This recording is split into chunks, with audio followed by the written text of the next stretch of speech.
La situazione di Corso Australia, uno dei tratti più trafficati della tangenziale di Padova, è più critica di quello che si pensasse all'inizio, a poche ore dall'incidente. Venerdì sera, infatti, dal cantiere gestito da Terna, che costeggia il pezzo di Corso Australia che va dall'uscita verso Chiesanova a quella di Via dei Colli, c'è stato uno sversamento di cemento liquido che si è riversato sulla strada causando gravi danni.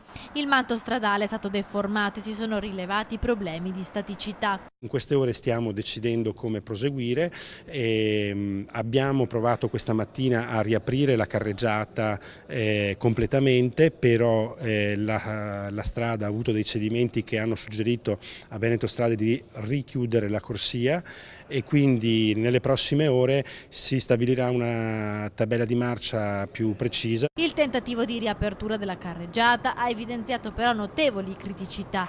Al passaggio dei camion infatti si sono formate delle fessure sul manto stradale, costringendo così il comune di Padova e Veneto Strada alla chiusura della carreggiata in direzione sud. A Palazzo Moroni per tutta la giornata ci sono stati incontri tra l'assessore e i tecnici per definire un calendario dei lavori che influisca il meno possibile sul traffico, dopo i grandi disagi segnalati venerdì sera subito dopo l'incidente nel cantiere.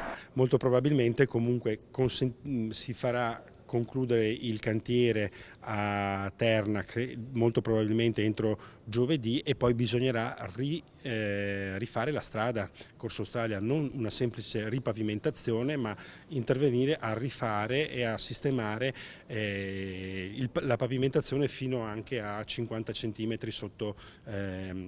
sotto, quindi saranno lavori piuttosto invasivi in un tratto stradale molto importante per la città. Potrebbero essere fatti verosimilmente nel fine settimana. Molto probabilmente sarà questa la decisione, quindi la riasfaltatura nel fine settimana.